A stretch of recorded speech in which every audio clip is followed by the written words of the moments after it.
La semana pasada, como dentro de todo lo que conversamos, Alberto Franceschi y yo, hubo una aparición especial en el programa de la semana pasada de Luis Beltrán Prieto Figueroa, que apareció en nuestra conversación y yo incluí parte de un discurso de él en un salto que dio nuestro video. Y allí me di cuenta de algo muy particular.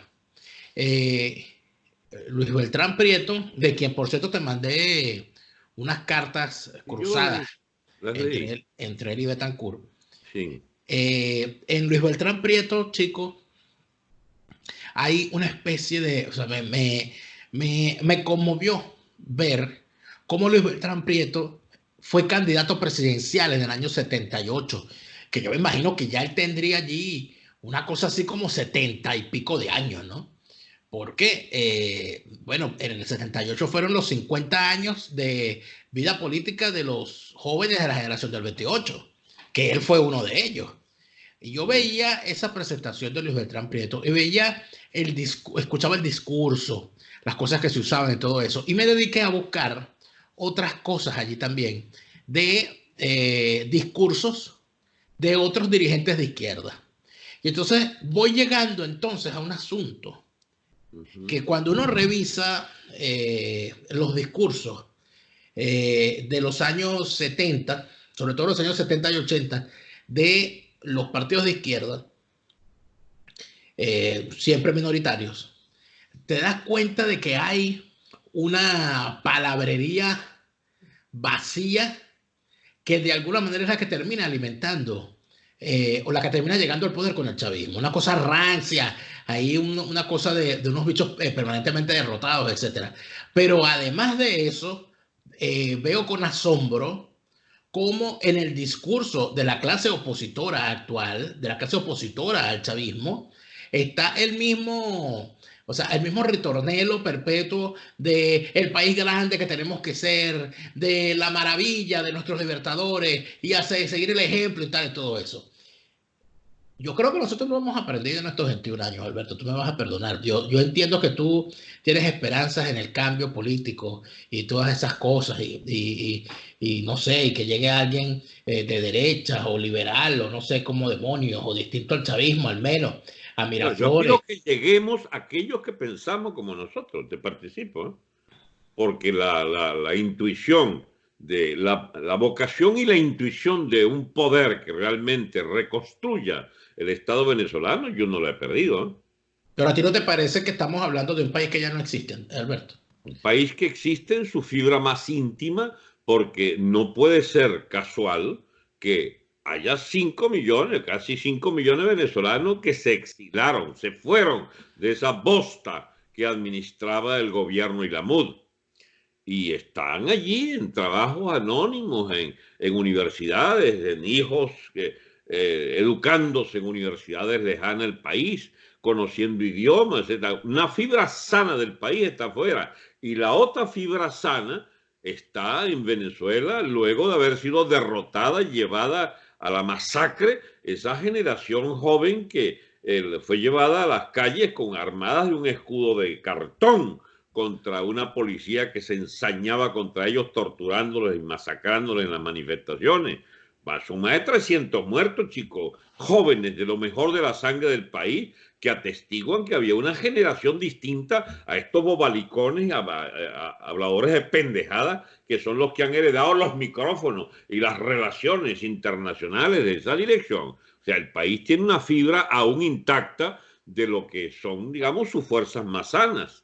No, yo no he perdido el optimismo, porque si lo hubiera perdido, Dani, la verdad que ni siquiera hiciera ni tu programa, ni los propios, ni te acompañara, ni hiciera mis propios programas, insuflando al país todavía la esperanza viva de que podemos reconstruir Venezuela. Yo estoy convencido de eso. Pero No ¿por es qué que tú nunca hablas? se ha hecho lo que hay que hacer. Pero porque tú hablas de reconstruir Venezuela. Es decir, ¿tú crees que de esos escombros que han dejado estas contiendas que no son de 20 años, sino que llevan muchísimos años más, ¿tú crees que de esos escombros se pueda construir se pueda reconstruir algo? Yo creo que no. Debería decir que sí y por qué. En Venezuela nunca se ha ensayado lo que se creía que se tenía. una sociedad de libertades. En Venezuela, distintos tipos de estatismo, sean dictatoriales de principio y mediados del siglo, pasando por la dictadura de los partidos políticos, el estado de partido, los 40 años famosos, la democracia, y llegando a esta peste del siglo XX y XXI, que es el chavismo, el izquierdismo irredento aquel de la fraseología agüera, de la fraseología de la reivindicación de no sé qué, de tomar el cielo por asalto, pero con ese discurso absolutamente desvencijado y carente de los más elementales contenidos. Es la izquierda y es la ¿cómo se llama? Y es el estatismo y es la politiquería que ha dirigido el espacio geográfico de Venezuela. En ese espacio geográfico, con una sociedad llena de libertades que pueden reconstruir un Estado garantizando esas libertades, yo creo que la potencialidad de los venezolanos, lo vivaracho de nuestra gente, el humor extraordinario que nos caracteriza, ¿cómo se llama? Una cosa de las más grandes que tenemos, que pocas sociedades pueden quizás tener a este nivel de desarrollo, el matriarcado venezolano, que ha generado, chico, una sociedad llena de amor en la familia y de una relación especial de padres e hijos, de madres e hijos sobre todo. Esas son potencialidades, chico, excepcionales para reconstruir con esa fibra, digamos, un nuevo tipo de país. Claro que somos capaces de reconstruir aquello. Ahora, para hacer eso hay que apartar esta mugre estatista, que es la que ha dañado el país. Esa mugre de las ideologías partidistas, del estado de partido, del estado de las élites partidistas, que son los responsables, chicos, de esta enorme cagada que se ha puesto históricamente. Pero cuando tú me dices que hay un modelo que nunca se ha ensayado y que se ha engañado a la gente diciendo que lo hemos tenido, de hecho hablamos en el programa pasado, ¿cómo puedes tú entonces reconstruir algo que nunca tuviste? En todo caso sería construir algo nuevo. Bueno, está bien, te compro la frase, o corrijo si quieres. Hay que construir una cosa distinta a la que hemos tenido por 2 siglos. Y esa cosa, ahora te pregunto yo, para ya entrar en materia. ¿Tú qué está intentando construir esta oposición encabezada por Juan Guaidó? Una reconstrucción de la peste del partidismo hegemónico en las riendas del Estado, pero ya a diferencia de aquella época de un ADE y de un COPEI lleno de energías, digamos, positivas, de burocracias de clase media, pero que no habían hecho el ensayo de convertirse en burocracias de Estado, llevaban por lo menos una buena fibra. Y hablo rápidamente en términos históricos, en 10, 15 años ya había la malformación de los intereses de las clientelas y corrompieron lentamente. Tú estás muy chiquito cuando eso, pero habían en Venezuela, por ejemplo, discusiones sobre el peculado, lo que se llamaba el peculado. Había una columna de un tal César Cienfuegos en La Esfera, allá en los años 60, 66, 67, que hablaba de las corruptelas ¿cómo se llama? Del policamburismo, es decir, de tipos que tenían 2 y 3 empleos. Aquella era una fibra sana, una sociedad que podía todavía dar la batalla contra los privilegios de la burocracia estatal. Habían, por supuesto, ya fibras que corrompían aceleradamente segmentos policiales y militares, pero aquella Venezuela todavía tenía la capacidad de generar un estado de bienestar distinto al bienestar de las clientelas partidistas que no solo se corrompieron, sino que se convirtieron en excrescencias, en castas parasitarias y de ladrones, que fue lo que imperó finalmente y que fue lo que heredó el chavismo, con aquella izquierda miserable, llena de vicios, de su vida de vagos de las universidades, que luego serían los ministros chavistas, con los vagos heredados de los cuarteles, buscando conspirar para hacerse del poder cuartelario de la conspiración chavista. Esa mezcla, chicos, fue fatídica, y la fibra de clase media ya corrupta de adocenarse, digamos, de adecuarse a las corrupciones de Estado, generó una mezcla explosiva, la mezcla de la MUD y el chavismo. Porque este régimen, y yo no me cansaré de repetirlo, no es solo del chavismo, es del chavismo y es la herencia de la cuarta, es la herencia de esos partidos, las clientelas de esos partidos. Por eso es que no pueden vivir fuera de las clientelas, por eso es que no pueden dejar de robar, por eso es que todos sus representantes importantes son ladrones de la cuarta y los nuevos ladrones de la quinta, que eso no les costó nada aprender el oficio ¿cómo se llama? De todo lo que significara las corruptelas en el usufructo de, Sí. ¿cómo se llama?, de funciones públicas mal habidas y por supuesto generadas con el más absoluto, digamos, con la No, idiosincrasia de la corrupción del poder. y con absoluta impudicia, Así Alberto, es. porque hay una cosa que ha sido invariable en la historia de Venezuela. Y sin duda alguna, entiendo que esto que estás dibujando, con lo cual estoy completamente de acuerdo, es que esto que han dado en llamar la Quinta República no es otra cosa que la fase de putrefacción de esa cuarta, si es que acaso existió una cuarta. Pero es Nunca que mejor definido. Es eso, exactamente. pero entonces aquí hay, desde mi punto de vista, evaluando esto y haciendo mía, por cierto, una explicación que hace el doctor Bayardo Ramírez Monaga, bueno, que fue presidente de la CONACYT y que uno esperaría, fue el primer presidente de la CONACYT. Y yo una vez le consulté a él sobre el tema este de que Venezuela sea un narcoestado. Y el doctor Bayardo Ramírez Monaga, en un programa de radio junto a Neomar Hernández, nos dijo, mira, decir que Venezuela es un narcoestado es disminuir el tamaño del problema.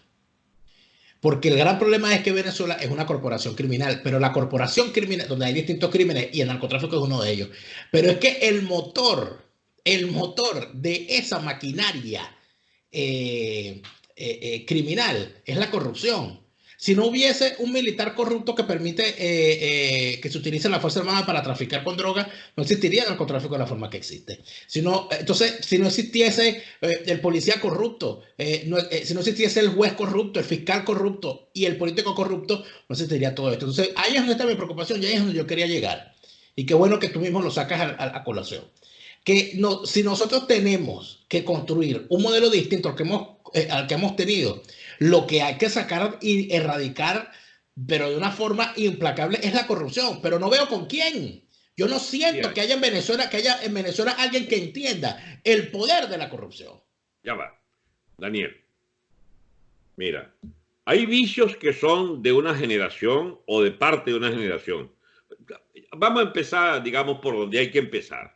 No puede hacerse un juicio que totalice los vicios en un segmento social o en una identidad, ¿cómo se llama? En el patronímico o en el gentilicio de una nación.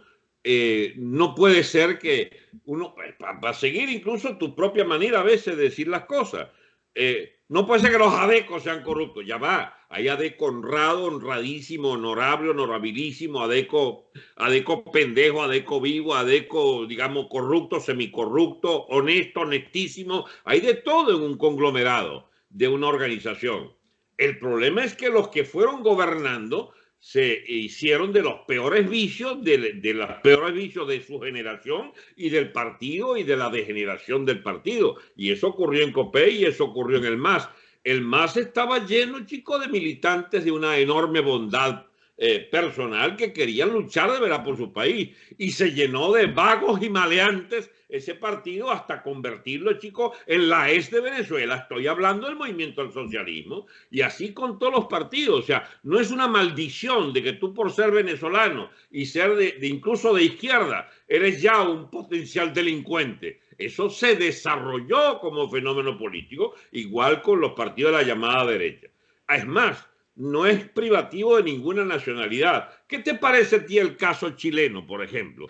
Pinochet corrigió cosas pero excepcionales en la economía chilena y le generó unas libertades que no había conocido Chile en un siglo o 2 siglos. Y se generó una sociedad de competitividad, de sana fuerza del mercado, que hicieron el famoso milagro chileno.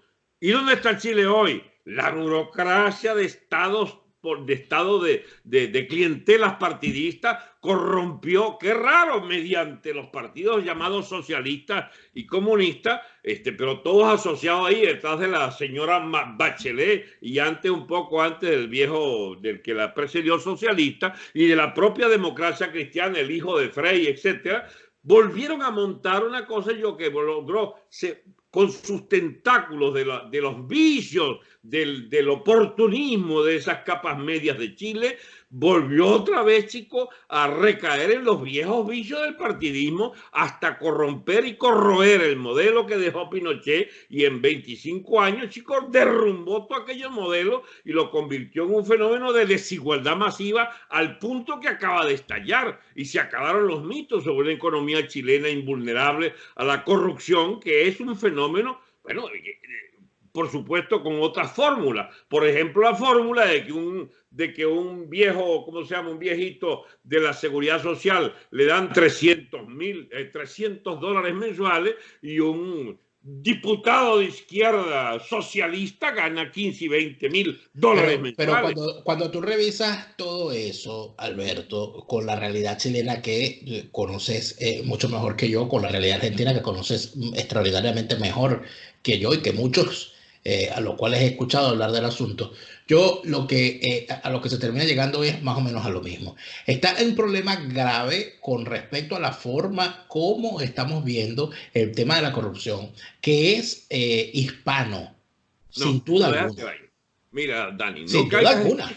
No es por posible, supuesto que lo es. No somos una raza maldita ni nada por el estilo. Yo no estoy diciendo que seamos una raza maldita. Yo te estoy diciendo que el tema de la corrupción en Hispanoamérica, cuando tú comparas lo que está ocurriendo con los grandes escándalos de corrupción en España y en Portugal, por cierto, y ya entraríamos en una cuestión de Iberoamérica que en sentido mucho más amplio, te das cuenta de que como sociedad estamos ignorando la importancia de la corrupción. Mira, hay que erradicar la corrupción. Hay hasta un olfatillo racista en lo que dices.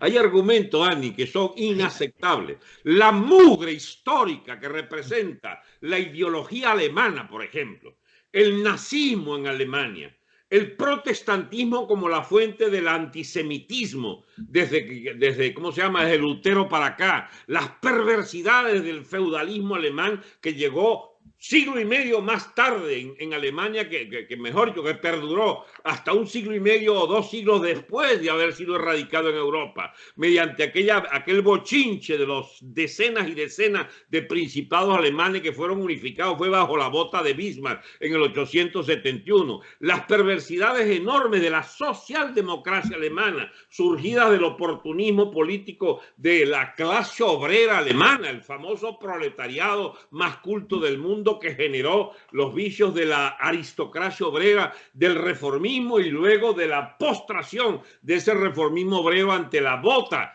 hitleriana, llegando al despropósito del nazismo y de los campos de concentración. Chicos, la raza alemana, que tiene lo más virtuoso del mundo y lo más perverso de la especie humana también, no es para dar ejemplo a nadie. ¿O qué me va a decir los ingleses? Pero si estamos llenos de cualquier cantidad de ejemplos, Dani, donde en cada segmento de civilización del planeta Tierra encuentras lo peor y lo mejor de la especie humana. Entonces, salvo que lleguemos a la conclusión de que el mal está en los humanos y nos dediquemos a hacer maniqueísmo de la más exquisita, digamos, estirpe, bueno, no comprenderíamos nada. Hay sencillamente regímenes sociales, regímenes políticos sociales, perversidades de los sistemas políticos, donde abundan más o menos ¿cómo se llama? Los vicios de las sociedades en cada etapa. España misma.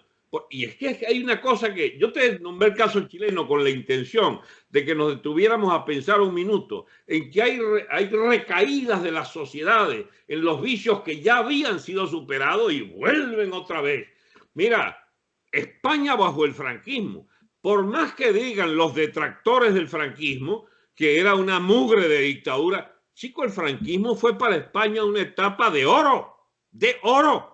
Eso es difícil decirlo hoy en España cuando se ha consagrado, chicos, el socialismo y los podemitas, estos ladrones de siete suelas, financiados por Xavi Maduro, que son los que dictan la verdad oficial del izquierdismo gobernante en España. Pues bien, los ingenieros de Franco, el socialismo de derecha del franquismo, las obras de Franco son impresionantemente positivas para el desarrollo de España. Es más, son los mejores 40 años.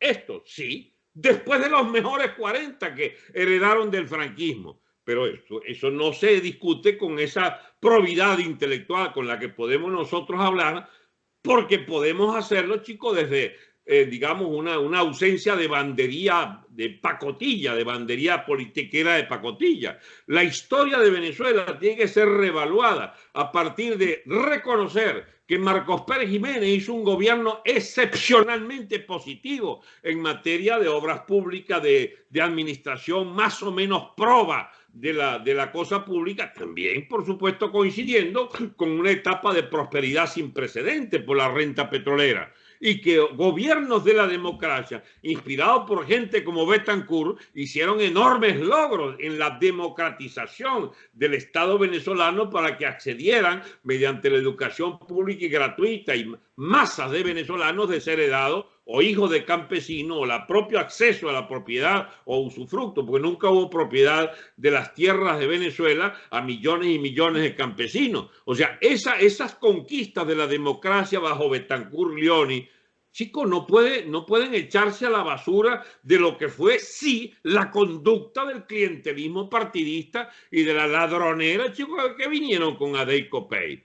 Y entonces, ¿dónde estamos? En que hay que hacer juicios equilibrados y ver entonces que hay... ¿Tú sabías que Argentina, bajo Alberdi, por allá en 1870, era uno de los 3, 4 países más ricos del mundo y más equilibrados del mundo? Tenían los más altos niveles de renta per cápita. Bueno, chicos, lo pervirtieron todas las medidas económicas de distintos gobiernos populistas hasta convertirlo en esta mugre que es el Estado argentino, idéntico a cualquier otra burocracia de partidos depredadora. O sea, ¿cómo hacer? Por ejemplo, ¿cómo juzgar ahora lo del Salvador? Ese muchacho que está gobernando el Salvador, ese Bukele, es un tipo que se ve que tiene las mejores intenciones posibles y está corrigiendo vicios profundos de esa sociedad moldeada por fascistas, por fascinerosos izquierdistas, por ese FMLN lleno de malandrines armados, y está corrigiendo cosas. Y tiene que haber algún éxito en la fuerza sana. Yo conocí, por ejemplo, en México, gente excepcional de la burguesía allí de Guanajuato, de León, Guanajuato, que son, chicos, un modelo de proverbial honradez política. Y en México está lo mejor y lo peor del hispanismo. No por azar México es la herencia directa de lo que fue la Nueva España, el virreinato de Nueva España, que era la flor del imperio español. Pues bien, en México, si tú ves ¿cómo se llama? Las ramificaciones del narcotráfico y ves cómo se fue corrompiendo, pero los pilares fundamentales de la clase política mexicana cayeron, chico, ante la arremetida de la corrupción, del narcotráfico y de la delincuencia. Y debe haber fuerzas excepcionales en México, porque hay en la historia mexicana fuerzas impresionantemente positivas. Por ejemplo, como los cristeros, la revolución cristera, contrario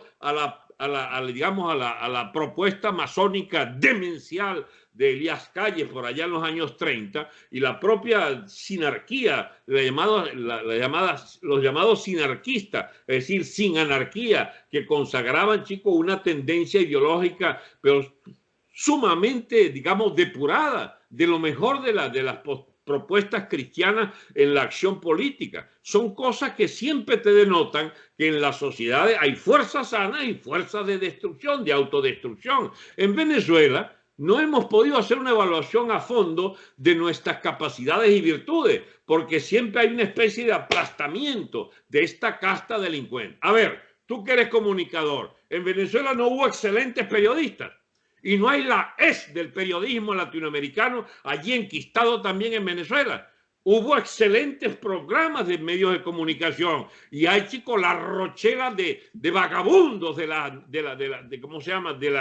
de los medios de comunicación. Chicos, nosotros tuvimos excelentes programas de opinión, como Tío Simón, por ejemplo, y tuvimos la de Sábado Sensacional, chicos, con aquel programa que siempre me recordaré, chicos, del Superman venezolano, donde un puño de bolsas desfilaba, chicos, vestido Superman y con un robacorazón, y había entonces el que juzgaba, pues, la calidad de aquel Superman venezolano. Yo me acuerdo que hice un artículo diciendo, carajo, ¿cómo? Qué ridículo es esta vaina. El Superman de Katia. ¿Entiendes? ¿Cómo lograría, chico? Quizás su mamá o su hermana le diría, te quedó bien el robacorazón, porque fue para su concurso del Superman venezolano. Esa fábrica de necios, de idiotas, de malandrines, chico, que salió de la televisión venezolana. No hubo programas de opinión buenos también. No hubo programas culturales también. Es que en todas las esferas. En los curas, chicos, la iglesia venezolana tiene lo mejor y lo peor de la sociedad venezolana. Los maestros, los profesores, las universidades. Pero entonces aprendamos a diferenciar, digamos, el buen trigo de la paja, ¿cómo se llama? De la maleza. Debe haber en Venezuela fibra suficiente para reconstruir la sociedad venezolana, a condición de que la libertad esté en el centro. Y cuando profesamos explícitamente estos postulados es porque fueron los abandonados o los ninguneados de siempre. La libertad empresarial nunca existió en Venezuela de manera, digamos, absolutamente profunda en los intersticios de la sociedad venezolana, en su producción y en su distribución de bienes. Entonces hay que ensayar es con lo que nos queda de potencial posibilidad de construir algo distinto mediante el usufructo de esas libertades. Y en cuanto al Estado, tiene que haber un Estado controlado, un Estado de leyes, un Estado pequeño, un Estado que, por ejemplo, que elimine el Banco Central. ¿A ti te ha pasado por la cabeza funcionar sin Banco Central? Bueno, esa etapa de Argentina de la que te hablé, del 800 y pico, por 850, 860, es sin Banco Central por las ideas de Alberdi, que significaron que por fin había libertad económica. Resulta que nosotros lo tuvimos, ¿sabes cuándo? Con Gómez, chico, con Medina, porque el Banco Central de Venezuela se crea a instancia de las burocracias económicas mundiales en 1946-47. Porque hay que ser capaz de tener una moneda que arriesgue el que la emita, que pierde dinero, si deja pervertir mediante una inflación, mediante una emisión inorgánica de papel moneda que no tenga el respaldo de una ley 990, como se llamaba aquella ley que contiene 990 partes en equivalente valor oro. Entonces, no hay posibilidades de restituir la economía venezolana, sino mediante, por ejemplo, una dolarización efectiva. Mira dónde llegó Maduro, acosado por la inviabilidad absoluta de la economía bajo el signo monetario que ellos permitieron y destrozaron. Tuvieron que adoptar el dólar, de hecho lo han adoptado como medida que ojalá no sea permanente, pero para que sea permanente un bolívar, expresión de una moneda que sea, digamos, equivalente universal de valores, ese bolívar debería ser, ¿cómo se llama? Impreso por bancos privados y no por un banco central donde los partidos políticos resuelven, chicos, despacharse y darse el vuelto con la firmita del ministro de Hacienda, porque eso es contrario a la norma esencial de una economía competitiva y sana.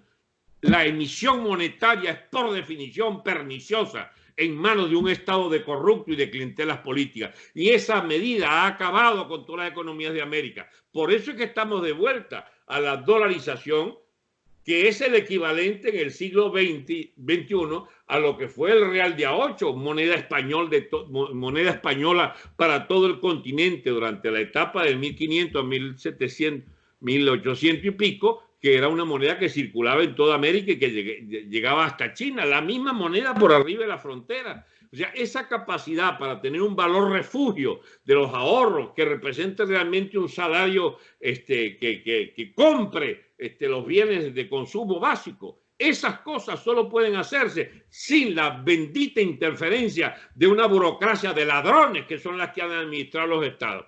Pero adelante.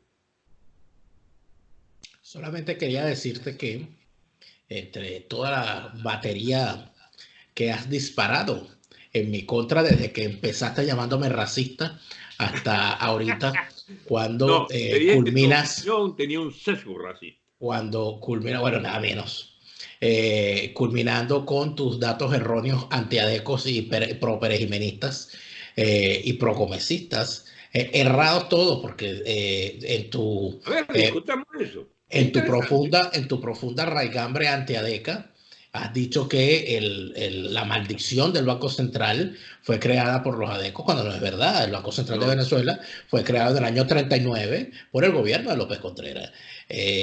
Cuando se habla de la corrupción y cuando se habla de cómo se corrompió la democracia venezolana, es que era imposible que la democracia venezolana no fuese corrupta cuando la corrupción es el motor fundamental del ejercicio del poder en Venezuela. Y no desde Pérez Jiménez ni desde Gómez, prácticamente desde que pusieron, bueno, desde que se puso en pie desde el primer Homo sapiens en nuestro continente ha sido así. Ahora, el tema de que se pueda valorar positivamente, por ejemplo, la obra de Pérez Jiménez, como la obra de Betancourt, como la obra de Leoni, por lo que físicamente pudieron haber dejado, sin valorar, y además de eso, santificando el ejercicio o la administración pública, cosa que es un grave error desde mi punto de vista. De decir que de la pulcritud administrativa de los 3 primeros gobiernos de la democracia. Eso es una gran mentira, porque si eso hubiese sido verdad, no pasa, no hubiésemos visto lo que vimos durante el gobierno de Carlos Andrés Pérez. El ejercicio del poder en función del reparto de la renta petrolera para construir hegemonía política ha sido una constante en Venezuela desde muchísimo antes del arribo de la democracia. El tema de la deuda externa como motivo y como que ahorita prácticamente nos mantiene empapelados el país. La economía venezolana es de papel. La economía venezolana está en manos de tenedores de bonos y en manos de fondos buitres de toda la y de toda calaña. ¿Y eso con quién empezó? Bueno, tengo que darte la razón. Allí sí provoca ser gomecista, porque quien cierra el inmenso y horroroso capítulo de las deudas venezolanas, que inclusive llegamos hasta ser víctimas del cobro compulsivo de deuda, con todo lo que eso significó a partir de ese momento para el derecho internacional americano, con todas las doctrinas que hubo al respecto. Bueno, eso lo cierra Gómez cuando paga la deuda externa por completo. Y quien reabre el horroroso capítulo de la deuda externa, que lo abrió él, abrió esa caja de los rayos y permanece hasta el día de hoy, fue Marcos Pérez Jiménez con sus políticas desarrollistas que eran estatistas y que no tienen nada ni de liberales ni de derecha.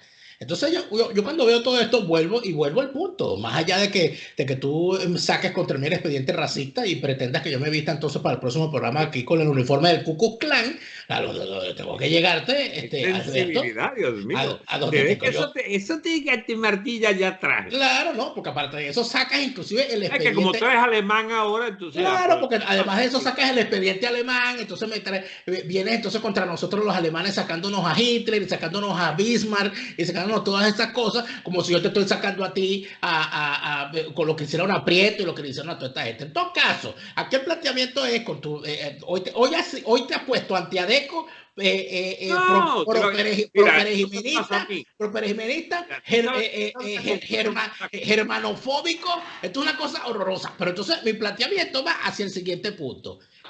Alberto, dentro de todo esto, estamos dejando de lado lo que yo considero que es lo fundamental. El hecho venezolano de entender el ejercicio del poder como un acto para beneficiar al grupo en el cual tú estás y al cual perteneces. Y en función de eso, con el que llega al poder, con el dinero del Estado, construye una hegemonía para que no lo saquen de ahí nunca. Y eso ha sido así desde que Venezuela es Venezuela. Eso no puede ser una ley Bueno, histórica. lamentablemente lo es. Para coger real para su grupo, eso no puede ser. Bueno, pero así ha sido, y eso es lo que tenemos que romper. Por supuesto que así ha sido, y eso incluye tus gobiernos ADECO y de COPEI iniciales. Lo tuyo también, porque acuérdate que el ascensor del CEN de Acción Democrática todavía tiene el nombre tuyo ahí puesto en los espejos, donde dice, esto Alberto Franceschi estuvo aquí. Pero el planteamiento sigue siendo el mismo, Alberto, la corrupción. Párate ahí y no me hagas otra vez, por favor, la pequeña trampa de meterme un elemento distractivo como en lo del ascensor ADECO. Eso, por supuesto, me obligas a explicarlo. Estaba yo en el año 2001 invitado al CEN de Acción Democrática. Me costaba mucho, por haber sido exfumador, subir las benditas 5 pisos de escalera, y averiguo que en un ascensor en desuso de Acción Democrática, chicos, era porque le faltaba una pieza, y era tal la desidia de los dirigentes del partido que no había manera que mandaran a regresar a vaina. Logré averiguar que ese ascensor tenía reparación, y además tenía reparación por el equivalente a unos 20 o 30 dólares. Mi prosperidad económica me permitía subsidiar aquella reparación, y entonces, oh milagro, después de 2 o 3 años accidentado ¿cómo se llama? El ascensor, lo puse a funcionar con un técnico adecuado. De O sea, ahí que tú llegaste casi, quedó en la memoria. tú llegaste casi como aquella propaganda electoral de Teodoro Pekov, creo que era el año 83, que el tipo llegaba el tipo llegaba con un poco de gente a una fábrica y la fábrica estaba parada. Y Teodoro decía, esto no puede ser, y ponía la fábrica en marcha. Con Teodoro el país en marcha. Bueno, con Franceschi, Acción Democrática en marcha. Esto es fenomenal. Esto es un día de revelaciones. Esto es un día de revelaciones. Están sin comer porque esta fábrica cerró. Esto no puede ser. Saquemos al país del abandono.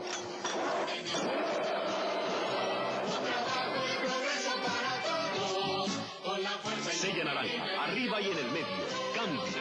Esa siempre te pasa, siempre te pasa. Detrás de una a veces brillante intervención, metes un elemento distractivo que arruina la propia coherencia de lo que estás diciendo. No estamos arruinando nada, porque lo que me has dicho y lo que me has planteado es que decir que lamentablemente los países hispanos, incluyendo España, tienen un grave problema con la corrupción porque consideran que el que los está en el alemanes, poder lo tienen los ingleses, chicos. no es lo mismo. ¿Qué es lo que decimos? No es lo mismo, permíteme, porque vuelves a sacarme a mis ancestros alemanes, no te lo voy a permitir. Escucha bien, en la relación que tiene el hispano, y yo iría más lejos, el iberoamericano con el poder es esencialmente corrupto.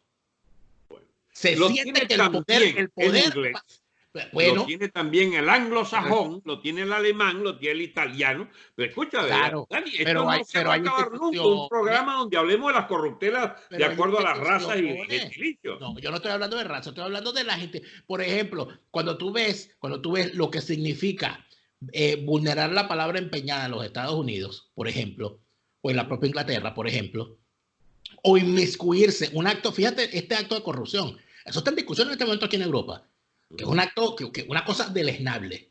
O sea, en Francia hay una discusión de ribetes filosóficos de la filosofía política y de la pulcritud del ejercicio de la política, que ha inmiscuido a todo el mundo porque sacaron y chantajearon al alcalde de París con un video de connotación sexual. Entonces, lo que se está discutiendo en la sociedad es, bueno, ¿y por qué? ¿Cómo es posible que hayan utilizado algo como eso contra una persona cuando eso es su vida personal? Porque es la vida personal de los políticos en Francia, es una cosa sagrada, sacrosanta, una cosa intocable. Bueno, nosotros, allí tú tienes una discusión, allí hay una discusión. En Venezuela estaríamos hablando de las capacidades sexuales del tipo. Y estaríamos haciendo fiesta con esa vaina. Porque y en España no te quiero yo ni contar. Porque la relación que tenemos con el poder, no, el que tiene el poder puede hacer lo que le da la gana, y eso lo vemos en España, lo vemos en Portugal, lo vemos en Brasil, lo vemos en Hispanoamérica, Alberto. Mira, Dani, pero es que Dani, mira, mis deslices de meterme con espacios de histórico donde tu antiguo partido gobernó, y no solo tu partido, sino el propio Copey de Caldera, los 3 primeros gobiernos, que exceptué de las peores lacras del clientelismo partidista. Es para tratar de lograr un juicio algo equilibrado, que no significa una condena a todo el colectivo ADECO y a todos los líderes ADECO y copellanos, porque eso es algo que debe, digamos, es como, y te hablé de la MUT y te hablé de los masistas, es decir, tiene que haber alguna fibra sana en alguien, chico, que no sea, digamos, zumbarlo al despeñadero del descrédito. Bueno, así mismo con las culturas y los estados y las civilizaciones. Dani, por favor, Inglaterra ha acumulado lo mejor y lo peor de la especie humana. Ese respeto sacrosanto de las libertades en Estados Unidos es por su sujeción a la ley y al derecho, porque aquí hubo una libertad colectiva inicial y es a Madison y a los jueces de la Corte Suprema inicial por allá en 1800 donde debemos ese respeto sacrosanto a la ley. Es también el modelo federal de gobierno. Pero las iniquidades del Estado americano, chicos, que se cogió el 60% de México y la brutalidad de la violencia americana en la conquista y exterminio, chicos, de la población originaria de Estados Unidos. Déjate de vaina. No vengas ahora con que esta fue una sociedad siempre apegada a la ley. Bueno, pero es que esa es una valoración completa y absolutamente de izquierda la que estás haciendo, porque no, ustedes los antiimperialistas tienen ese problema con los Estados Unidos. Ese es tu error, Dani. Esto no es de izquierdista, esto es una valoración elemental. Chicos, a ver, Dani. Hay un ideario hispanoamericano. Hay un ideario hispanoamericano de que los gringos mataron a los indios, pero nunca se habla de qué cantidad de indios había en los Estados Unidos y cuáles eran sus características y sus formas de pelear la guerra que pelearon para evitar ser conquistados, que es algo importante. Y se habla del 70%. Pero vamos entonces a estudiar la historia americana para descubrir las enormes virtudes y los enormes defectos del proceso depredador como se construyó en los Estados Unidos. Pues eso es historia. Pero no entiendo por qué. No entiendo por qué. El planteamiento que le estoy haciendo es, vamos a hablar de Venezuela, pues, para evitar que entonces ahora, porque si hablo de otro país, ya ha sido. No, es que de golpe me reviste. ¿Por qué viene esta discusión? Porque tú ahora resuelves que hay países y procesos civilizatorios casi perfectos y la mugre ibérica, coño, del otro lado. Déjate de vaina. Yo estoy hablando del tema de la corrupción. Ahora, si tú me pones a hablar, por ejemplo, del tema de la libertad, del tema de los derechos individuales, etcétera, ya allí yo tendría que hablar algunas cosas de Alemania, algunas cosas de Francia, pero esto habla de toda la corrupción. La historia de las mafias americanas y de los vicios en Estados Unidos. Pero no estamos hablando de las enormes capacidades del mal que existen en este país también, donde se reúnen las mejores virtudes de Estado. Por ejemplo, fíjate, tú que sacaste el expediente originario de los arielistas latinoamericanos que siempre culpan a los Estados Unidos de las desgracias de los demás. En el caso de México, mira, en el caso de México, ese 60% del territorio que perdió México, todo aquello, no hubiese sido posible si no hubiese un soberano corrupto delincuente en el poder como lo era Santa Anna, y eso nunca se manifiesta, eso nunca lo dice cuando hablan de la... ¿Quién te dijo a ti que yo no estoy consciente de que ese bicho bautizado de Santana no fue corresponsable efectivamente de la pérdida de ese? Es donde quiero llegar. Entonces, ¿cuál es el problema? El problema es que los Estados Unidos hayan tenido una voracidad con el territorio mexicano. El problema es que hay desarrollos geopolíticos que consagran ventajas para naciones con un ortograma imperial como el de los Estados Unidos. Yo no estoy aquí para criticarlo, pero Dani, si tú te cierras los ojos ante el desarrollo histórico real, ahora vas a santificar el desarrollo histórico. Pero ya va, eso es lo que existió, eso es la herencia que podemos juzgar, felizmente podemos hacerlo desde un agradecimiento infinito al sistema de libertades de Estados Unidos, y podemos incluso reivindicar la fundación de la República Norteamericana como, digamos, lo más avanzado en el proceso civilizatorio mundial. Pero déjate de vaina, ahora santificar, digamos, hasta los vicios de Norteamérica. Oye, yo no estoy, rara, yo no estoy, que te dio ahora. No, vuelvo al tema original del planteamiento. Como 50 peos simultáneos. Con la cultura mundial. Aquí ya, bueno, ya, yo no sé cuál otra, es que me da miedo nombrarte otro país. Porque te veo muy susceptible. Es que me da miedo. Tu pronazismo ahora. Me da miedo. Imagínate, hasta Nazi me va a llamar ahora, cosa que es un delito aquí, buscando que me lleven preso. No tocar Alemania tampoco, me jodí ahora. Pero porque te vas a meter con mis ancestros. Mira, discúlpame esto. Escucha bien. Mi punto y mi planteamiento es la corrupción. Y cuando tú revisas... Vamos a estar de acuerdo, pero no identifiques a un ser ibérico, Dios mío. Bueno, ¿cómo quieres que lo identifique? Ahora no somos... los corruptos son alemanes. Los corruptos de Venezuela son alemanes. Propio de toda sociedad humana Un golpe que llevó la corrupción a Venezuela. Propio de toda sociedad humana de distribución desigual del ingreso. Pero entonces, ¿por qué Venezuela? Humanos, bueno, si es en todo el mundo y si esto es en todas las sociedades, explícame por qué Venezuela está como está y no lo está Suiza y no lo está, qué sé yo, Timbuktu. Mira, tú sabes cuál es, tú conoces la Guardia Vaticana, ¿verdad? Muy bien. Sí. Conoces su particular uniforme pintoresco de rayas. La Guardia Suiza, chico, es la herencia viviente de lo que era la legión de andrajosos suizos, que eran los soldados de fortuna de todos los ejércitos europeos, que pagaban mano de obra, carne de cañón suiza para hacer sus guerras de poder en aquella Europa medieval. De ahí viene con los estados pontificios que los papas alquilaban la carne de cañón suiza y entonces quedaron, y ahora son por supuesto los refinados guardias suizos, que por cierto resultaron bastante vagabundos, uno de ellos que vendió no sé qué secreto y no sé qué intimidad del papa, el tal guardia suizo. Entonces, déjate de vaina. Los suizos fueron lo mejor y la este Europa también. Ya vas contra Suiza y contra el Vaticano. Pero ¿no te has dado cuenta, Daniel, que es que no hay hueso sano en el mundo? Ajá. Ajá. Pero ahí es donde quiero llegar. Son todos, no los ibéricos. Está bien. Pero ¿cuál es mi preocupación? Yo no soy iberoamericano. Yo no soy venezolano. Pero mis ancestros, los Belser.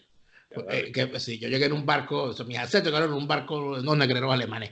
Mira, Alberto, mi preocupación en este momento es que yo sinceramente me siento profundamente pesimista sobre el rumbo de... ¿Tú quieres que yo sostenga tu pesimismo? Déjate de vaina, yo no lo soy.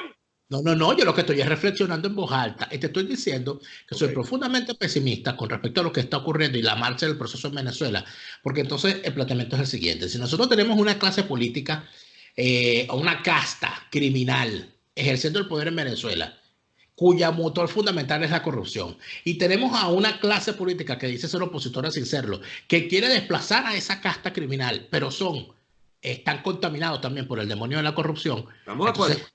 Entonces, ¿quién? O sea, ¿por dónde es esto? ¿Por dónde es esto? Viene por una renovación profunda de la fibra social y de la discusión de los temas del poder y de instituciones que deben, digamos, contener en sí misma la perfectibilidad mediante un cuerpo de leyes y un orden del Estado que sea capaz de seleccionar malandros para allá y gente de orden para acá. Porque, mira, te voy a nombrar a la persona que menos tú crees. ¿Tú te acuerdas de un tipo llamado Manso, el de la Mansopol? Manso González, ¿cómo no? Manso González. ¿Tú sabías que pese a toda la peste que hablaron de Manso González, era un tipo de una honradez absoluta y total? ¿Tú sabías que Manso González construyó una primera división antidroga donde estaba mi amigo, digamos, ¿cómo se llama? Johan Peña, que mandó presos, chicos, hasta la jefatura de la Guardia Nacional, incluso hasta gente de la DEA en Venezuela, los embarcaron para Estados Unidos por ser coautores de hechos de corrupción mediante el tráfico de droga en Venezuela, hasta la gente de la DEA.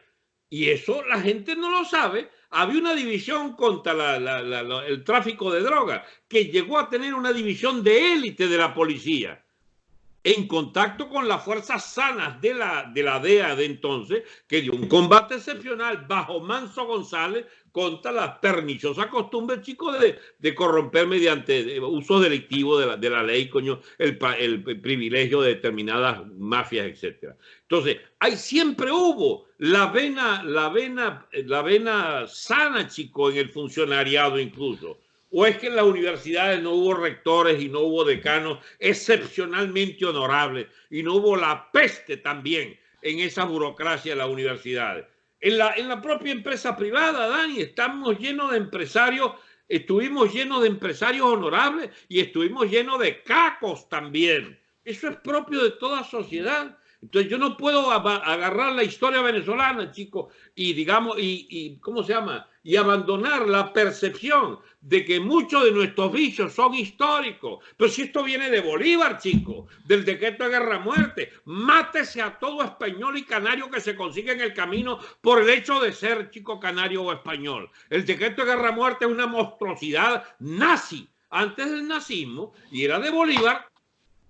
Sí, porque es una vaina racista. ¿Y porque tú dices que es nazi? Porque no dices que es Porque hispano. era racista. Porque no dices que es hispano. Racista. Los hispanos no son racistas.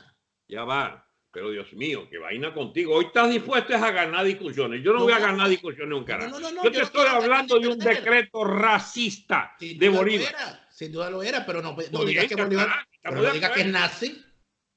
Porque no lo era. No digas que es nazi porque no lo era. Yo estoy convencido.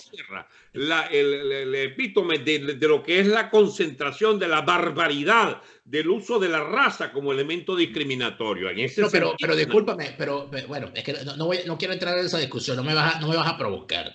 Yo a donde quiero volver a llegar es al tema que no me has respondido. Si tú me dices que no hay huesos sanos y me dices que hace falta una renovación total y general. Sí hay huesos sanos, Dani. ¿Para qué me dices que no hay huesos sanos? Eres tú el que no cree en la reconstrucción de tu país. Yo creo en la reconstrucción de nuestro país. Yo no creo en la reconstrucción. Muy bien. Yo no creo en la reconstrucción porque a mí me parece que sobre los antivalores predominantes en Venezuela, que gracias a esos antivalores se sostuvo el sistema partidocrático y gracias a esos antivalores putrefactos se levantó el chavismo, sobre eso no se puede reconstruir. Hay que tumbar esos antivalores y volver a construir otro más país. Aún, Daniel, más aún. Mira, desde que yo empecé a hablar esta tarde, te hablo de casi un culto a las libertades. Yo tengo que decirte, Dani, que eso no es automático. Las libertades hay que ganárselas. Te estoy hablando a nombre de la necesidad de una relativa autocracia y de un gobierno de orden y de ley que a lo mejor deberá cometer, me imagino, algunas exacciones contra segmento de la población, pero hay que tener un gobierno de mano dura, implacable contra el AMPA y llevarse en los cachos mucho malandro el chico en Venezuela. Nadie ha propuesto en Venezuela que es con elecciones libres. No, señor, un carajo, no hay elecciones para nada, chico. Hay elecciones una vez que el país reconozca que los malandros de este lado y la gente de virtud y de trabajo de este lado, que aspiramos sea por supuesto la inmensa mayoría. Tú no defiendes lo que se hizo en Singapur, por ejemplo. Está muy lejos, ¿verdad? Ese proceso. Bueno, en Singapur un proceso brutal, chico, brutal, de dictadura. En la reconstrucción de un Estado que en 40, 50 años, chicos, es un modelo de prosperidad y de aplicación de la ley. ¿Tú crees que el mundo toleraría hoy que tú te agarres y te fusiles a 500.000 personas? Bueno, el mismo mundo que toleró 20 años el chavismo en la mayor impudicia del sistema internacional tendrá que mamarse que un gobierno de autoridad de ley en Venezuela deba arreglar cuenta con el malandraje del poder, porque si le capitulamos al malandraje no hay civilización posible, no hay Estado posible en Venezuela. Los chavistas son más astutos de lo que tú crees. Distinguen gente como yo de venales de la MUD. Y prefieren a la MUD, prefieren ese tipo de políticos a los cuales le rinden toda clase de pleitesía. Y los que sencillamente pueden percibir en nuestro discurso articulado que vamos es a por ellos, a por los chavistas corruptos y a por el malandraje de la MUD, tienen que saber que Venezuela vamos a apostar a la gente honorable de cualquier origen, porque cuando tú te sitúas en contra de los vicios de cualquiera sea su origen, pues entonces si me creas un problema nuevo, que todo lo que sea hispano hay que verlo con desconfianza, déjate de vaina. Yo no he dicho eso, Alberto. Bueno, está bien, estamos de acuerdo. Lo que vuelvo y digo y repito, no es necesario, estamos de acuerdo ya. Si no se va a fondo con toda la fuerza posible. Fíjate tú lo siguiente. Hay un muchacho, no lo voy a mencionar, pero porque prefiero no mencionar, pero hay un muchacho que no es político, que es venezolano, que se encuentra radicado fuera del país, es deportista, y cada vez que él puede, que ve estos programas, él me hace llegar el mismo mensaje. Él me muestra cuando hay una situación álgida política, él me muestra los trending topics que hay en Twitter, los temas más hablados en Venezuela en Twitter. Él me muestra, me dice, ¿tú crees que es posible, me dice él, que en un país donde cuando hay un juego de fútbol, del fútbol que no es venezolano, los 5 primeros temas más conversados en Venezuela sean el nombre de los jugadores, el marcador y el equipo y tal?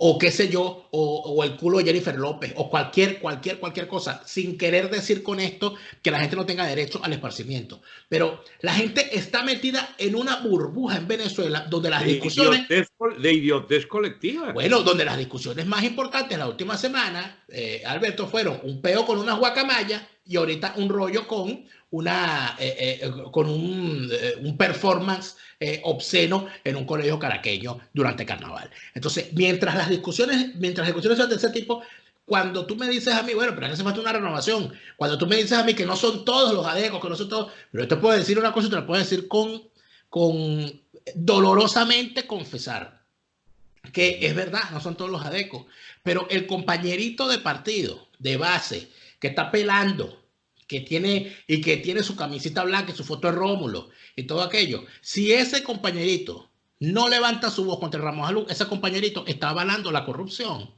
Y no puede. Ramos Alú tiene el Estado respaldándolo, chico. El Estado chavista respalda. Pero no puede. Bueno, ¿y por qué la militancia? ¿Por qué la militancia? Yo me alcé. Porque fue pulverizada, porque fue anulada. Porque yo lo dije. O sea, es tan culpable. Tú me puedes decir a mí, sí, es verdad. Hubo parlamentarios que hicieron su labor parlamentaria durante la Cuarta República, que la hicieron con honorabilidad, pero la gran mayoría de las fracciones parlamentarias de Acción Democrática y de COPEI convivían con los malandros dentro de su fuerza. Inclusive son incapaces, ahorita que están muchos de ellos escribiendo sus memorias, de decir con nombre y apellido quiénes eran los diputados malandros. Entonces, vuelvo y te repito, el problema es más grande de lo que parece. Puede ser el SEBIN o puede ser el espíritu de Alfarucero, pero diputados malandros, ¿no? Por ejemplo, voy a dar ejemplos ciertos. Yo respeto mucho a la señora Paulina Gamo, por ejemplo. La señora Paulina Gamo escribió sus memorias, se llama Permítame contarles. Entonces ella, escribiendo sus memorias, hablando y defendiendo lo que ella hizo y reclamando que sí había corrupción, que sí había chantaje, que sí había situación, no se atrevió a nombrar a quiénes son los personajes con los que ella tuvo que pelear a lo interno del partido en momentos donde había problemas de corrupción. Aquí todo se diluye, aquí todo se queda allí, se queda flotando. Nadie es capaz de decir con nombre y apellido, mire, fulano de tal hizo esto. Yo creo que finalmente, Alberto, que ya para ir concluyendo, no abusar más de tu tiempo y de tu paciencia con con este pobre racista al cual tú has catalogado hoy como nazi. Fíjate tú. Hay un movimiento mundial, porque es mundial, en contra del abuso sexual.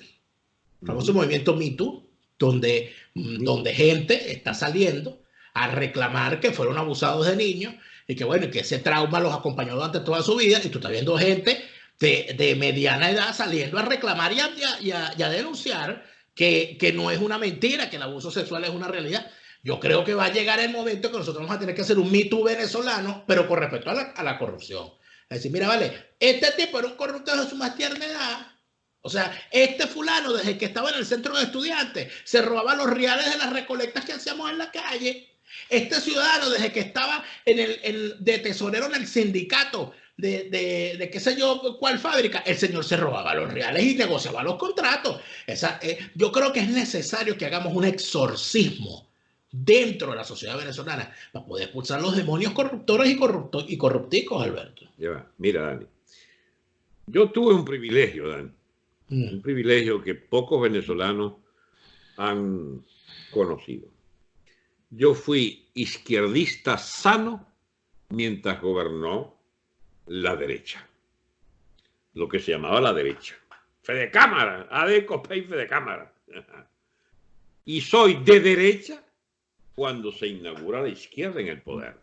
De manera que yo desde que tengo, digamos, no uso de razón, porque no tiene uso de razón 7, 8 años, pero desde que tengo 19, 20 años, presenciando la política en Venezuela, siempre estuve en contra del poder, siempre en contra del Estado, siempre en contra de los corruptos, para llegar a elementales conclusiones sobre que, por ejemplo, hay fibras sanas en la población venezolana, debemos fundar un nuevo Estado montado sobre leyes, sobre principios, sobre tradiciones, las mejores del país en toda su historia.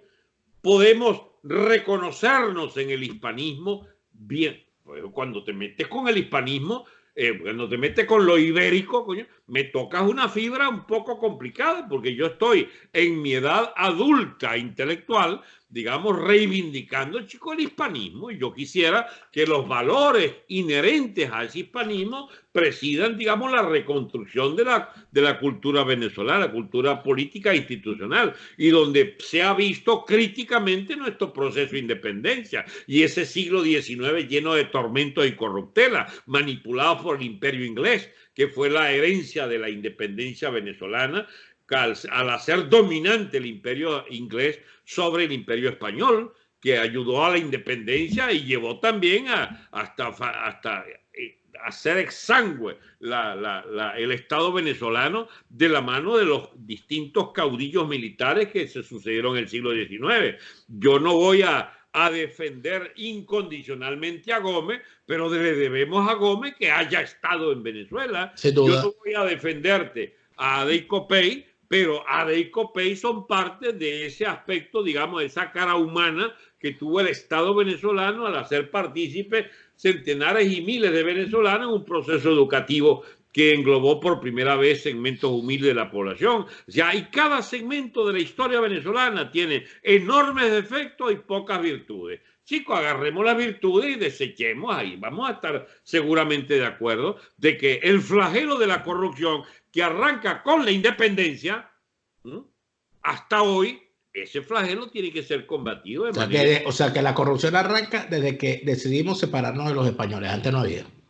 El que tenemos conocimiento real, ¿cómo se llama? Historiado, pero debe haber habido, por supuesto, corruptela en el Imperio Español también. Por supuesto que debe haber habido. Solo que hay unos cortes, digamos, ¿cómo se llama? Verticales en nuestro proceso civilizatorio que data, pues, de ese 1810, 1811. Empecemos por ahí. Independencia. Y los corruptos de la independencia eran todos aborígenes, no había ninguno de origen español. Mira, Dani, yo te participo que nuestra vida aborigen brilló por su ausencia porque eran muy pocos indios. Habían caníbales y revoltosos guerreros aquí en Oriente y habían pacíficos, hacendosos y muy trabajadores timotocuicas. Y el mundo selvático quedó fuera de todos esos procesos. Entonces es un poco complicado porque no hay historia real de esos procesos, sino cuentos, leyendas, etcétera. Pero a ver, lo que tú quieras, Dani. Si quieres, nos vamos a las corruptelas timotocuicas, si te da la gana. Yo no tengo manera de demostrarte nada de eso. Lo que sí voy a defenderte es la idea de que Venezuela tiene una fibra histórica sobre la que podemos construir, chicos, los mejores designios de proceso civilizatorio positivo. Y yo quiero ganarte para la idea de que no todo está perdido. Para nada. Bueno, te agradezco esa inyección de optimismo. Solo que hay que ir a un gobierno muy severamente represor del AMPA y del amponato político, que incluye chavismo y MUD, por supuesto. Y hay necesidad de que el proceso de ruptura con el chavismo sea quirúrgico. Y esa vaina no se logra con elecciones guaidolovers, etcétera, sino con un para atrás. Es todo el mundo aquí el que tuvo que ver con esta cagada de etapa histórica del chavismo y de la MUD. Tiene que ser superada por una nueva etapa, un nuevo Estado, una nueva economía, una nueva cultura del poder, una lucha implacable, por ejemplo, contra la corrupción. Esas son vainas que solo pueden hacerse si hay un cuerpo de leyes, una nueva constitución, por supuesto, que nos permita tener herramientas eficientes de libertad colectiva. Es decir, la libertad de todos garantizada por una constitución y no, chico, el usufructo ventajista del poder por parte de clientela de partidos. Pero ese es un cuento más largo todavía del que ya hemos echado. Un cuento más largo del cual podemos hablar tranquilamente la semana que viene. Si usted lo acepta, conversar conmigo la semana que viene. Si te me pones muy susceptible, me vas a sacar de tu programa. Pues este es tu programa, yo estoy aquí invitado. Hasta la semana que viene, Alberto. Un abrazo, Dani.